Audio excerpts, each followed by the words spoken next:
బొమ్మగా మారినాడు రేవంత్ రెడ్డి గారు అనేది నా మాట. ఇప్పుడు చాలా కొత్త ప్రశ్నలు లేవనెత్తారు ఇస్మాయిల్ గారు. అదేంటి ఇందాక మీరు చేసిన కాయినింగ్ రాహుల్ కా నామ్ మోదీ కా కామ్ నడుస్తుంది. రాహుల్ కా నామ్ మోదీ కా ఖతం కర్రా రేవంత్ రెడ్డి. ఎందుకంటే ఏదైనా దేనికైనా మందుకైనా పాలకుడికైనా ఒక ఎక్స్పైరీ డేట్ ఉంటుంది. కేసీఆర్ ఎక్స్పైరీ ఇదే డిబేట్లు ఇదే ఇక్కడే కూర్చొని చెప్పిన ఎక్స్పైరీ డేట్ వచ్చింది ఆయన నల్గొండ సభలో ఉంటే ఇక్కడే చెప్పిన డిబేట్లు సాయంత్రం పూట. కాబట్టి మోడీ గారి యొక్క పరిపాలన కూడా ఆఖరి తేదీ దగ్గర పడింది. కాబట్టి రేపు కేంద్రంలో రాహుల్ గాంధీ, రాష్ట్రంలో మళ్ళీ రేవంత్ రెడ్డి గారు ఎందుకుంటాడంటే గతంలో తెలుగు రాష్ట్రాల్లో ఒక సాంప్రదాయం ఉంది. చంద్రబాబు నాయుడు గారికి 10 ఏళ్ళు అవకాశం ఇచ్చారు, కాంగ్రెస్ వైఎస్ఆర్కి 10 ఏళ్ళు అవకాశం ఇచ్చారు, కేసీఆర్ గారికి కూడా ఉద్యమ నాయకుడు అని చెప్పి ముందస్తు ఎన్నికల్లో పోతే 10 ఏళ్ళు అవకాశం ఇచ్చారు. ఇవాళ అదే అంటాను, ఇంటింటికి 10కి పైగా సంక్షేమ పథకాలు, ఇక పక్కా 10 ఏళ్ళు రేవంత్ సర్కార్ అని ప్రజలు దీవిస్తున్నారు. ప్రజలు, రైతులు అందరు సంతోషంగా ఉన్నారు. ఇట్లాంటి నేపథ్యంలో ఇంకో పార్టీకి అవకాశం లేదు. పేదవాడికి ఏం కావాలా ఒకటి గుర్తుపెట్టుకోండి, గూడు కూడు కావాలి. ఇందిరమ్మ ఇళ్ల రూపంలో 400 లక్షలు ఇందిరమ్మ ఇల్లు కూడు అంటే ఎట్లా ఇలా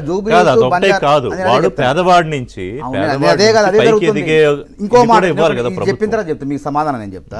ఇప్పుడు పేదవాడికి ఏం కావాలో కూడు అనేది సన్నబియ్యం రూపంలో ఇవాళ 3,20,20,000 మందికి 20 లక్షల మందికి చేరుతుంది. అదేవిధంగా 1,15,00,000 కుటుంబాలు, 1,15,00,000 రేషన్ కార్డుల ద్వారా ఇలా పేదలకు సాయం చేస్తున్నారు. జూబ్లీ హిల్స్, బంజారా హిల్స్ శ్రీమంతులు ఏ అన్నం తింటున్నారో సామాన్యులు గల్లీల్లో తండాల్లో ప్రజలు అదే అన్నం, సామాన్య మధ్యతరగతి వాళ్ళకి రేవంత్ రెడ్డి గారు అదే అన్నం ఇస్తాడు. ముద్దకి రేవంత్ రెడ్డి అని దేవుడని తలుస్తున్నారు ప్రజలంతా కూడా. కాబట్టి ఇట్లాంటి నేపథ్యంలో ప్రజలంతా కూడా సంతృప్తిగా ఉన్నారు. కాబట్టి వీళ్ళు ఏయో మాట్లాడు రేవంత్ రెడ్డి గారికి ఎట్లా తెలుసు అని అంటే, రేవంత్ రెడ్డి గారు ముఖ్యమంత్రి, కేంద్ర అధికారులు కానీ ముందుగానే ఇట్లాంటి బిల్లులు పార్లమెంట్లో ప్రవేశపెట్టినప్పుడు ముందుగానే లేఖల ద్వారా అధికారులు సంప్రదించడం జరుగుతుంటుంది. ఇట్లాంటి ఆయన బయటికి వ్యక్తం చేసిండు. తర్వాత ఆయన అంచనా కూడా కరెక్ట్ ఇవ్వాలి. రేవంత్ రెడ్డి గారు ఒప్పుకున్నా ఒప్పుకోకపోయినా మీరు ఇవాళ లోక్సభలో బిల్లు రేపు డీలిమిటేషన్ కానివ్వండి, మహిళా బిల్లు కానివ్వండి పాస్ చేయడానికి సిద్ధంగా ఉన్నారు. ఎందుకంటే పక్క పార్టీలన్నీ మీ వైపు గుంజుకున్నారు. తృణమూల కాంగ్రెస్ ఉందా, 20 మంది ఎంపీలు మీ వైపు వచ్చేసారు లోక్సభలో. అదే రాజ్యసభలో ఆమ్ ఆద్మీ పార్టీకి చెందినటువంటి 7 మీ వైపు లాక్కున్నారు. అంటే మీ ఉద్దేశం ఏంటి? మరి గతంలో మీరు ఓడిపోయారా చెప్పండి.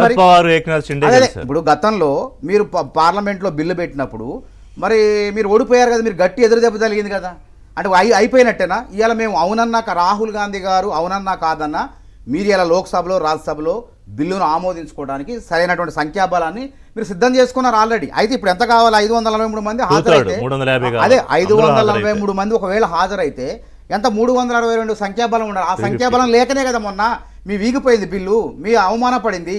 అవమానాన్ని తప్పించుకోవడం కోసం ఈరోజు ఈ దొడ్డిదారిలోనే ఏదో రకంగా సంఖ్యాబలం పెంచుకొని బిల్లులు పాస్ చేస్తారు. దానికి రేవంత్ రెడ్డి గారు, రాహుల్ గాంధీ గారు, బీజేపీ రేవంత్ రెడ్డి గారు ఎట్లా ఒకటవుతారు చెప్పండి.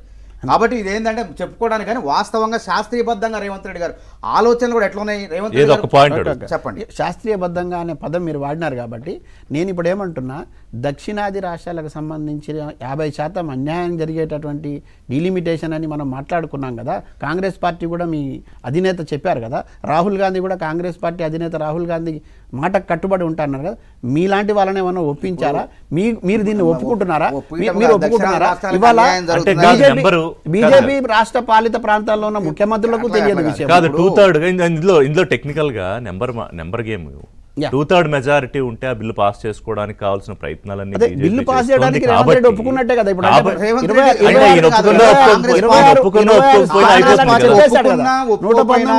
రాహుల్ గాంధీ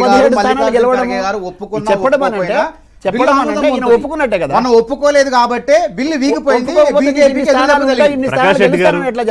మీరు చేసే కేంద్రంలో బీజేపీ దేశంలో చేసే రాజకీయంతో ఇంత చర్చ జరుగుతుంది. ఏమైనా రెస్పాన్స్ ఉందా దాని మీద? నిన్న శరద్ పవార్ ఎందుకు కలిశారు, ముఖ్యమంత్రి ఆల్రెడీ నెంబర్ చెప్పేశారంటే ఇక ఆపలేము అని. అంటే